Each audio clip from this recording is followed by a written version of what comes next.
I think the important thing that we have to really address is that housing court in the Buffalo City Court is not like the other courts. It's a completely different animal.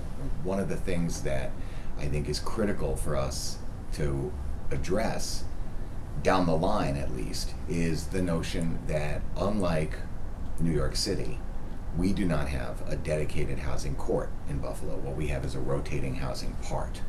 I think that, and we can talk more about this later, but I think what Hank Nowak did in volunteering to stay on year after year after year is what is needed, even though each time a judge volunteers, that's at the discretion of the chief judge. The critical element is the continuity. The critical element is having a housing court judge who is there year after year, knows the players, knows what's going on in the neighborhoods, and is able to get out, talk to people, and see what's happening. Get involved with the neighborhood groups and see the buildings firsthand and really get a feel for the different neighborhoods and the different problems that the different neighborhoods are facing. When we have a revolving door in housing court, there is almost no way to avoid housing court becoming almost an administrative tribunal. It fines people for doing something wrong, a fine is collected, or maybe it's not, and then that owner goes on their way.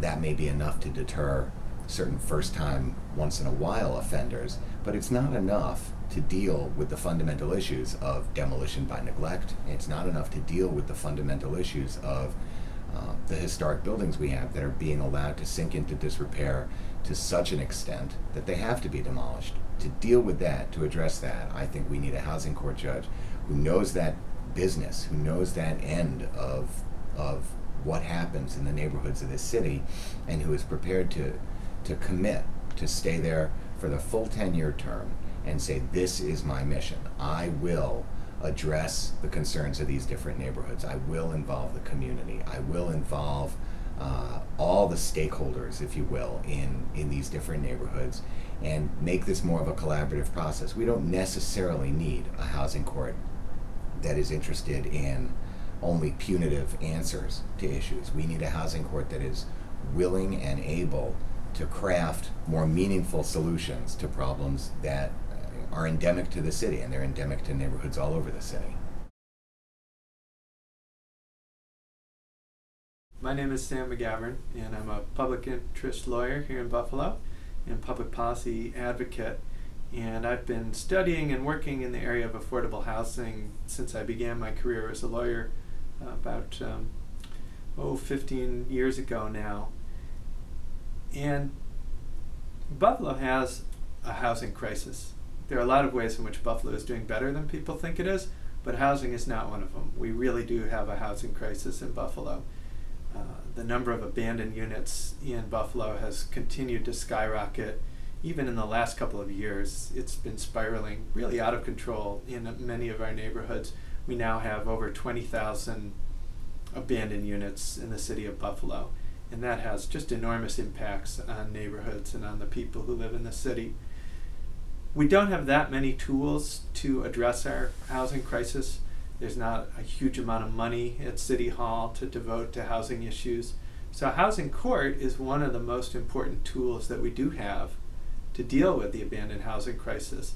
You know, we have the oldest housing stock of any major nation in the city.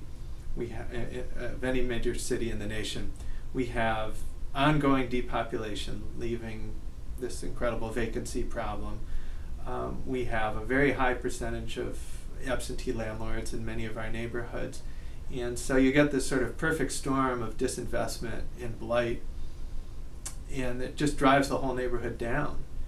So housing court is one of the places where we can deal with that. And under Judge Nowak, for many years, housing court was a key institution in addressing our housing problems. Judge Nowak had a very broad view of his role on housing court. He was interested in what other cities are doing. He was studying it. He was enlisting all kinds of community resources, housing court liaisons across the city, different nonprofits, foundations, neighborhood groups, elected officials.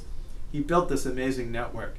And we can't afford to see that lost. We really need a judge who wants to be in housing court, who's dedicated to housing court, and who will work with this network that's been built up over the years to address these issues.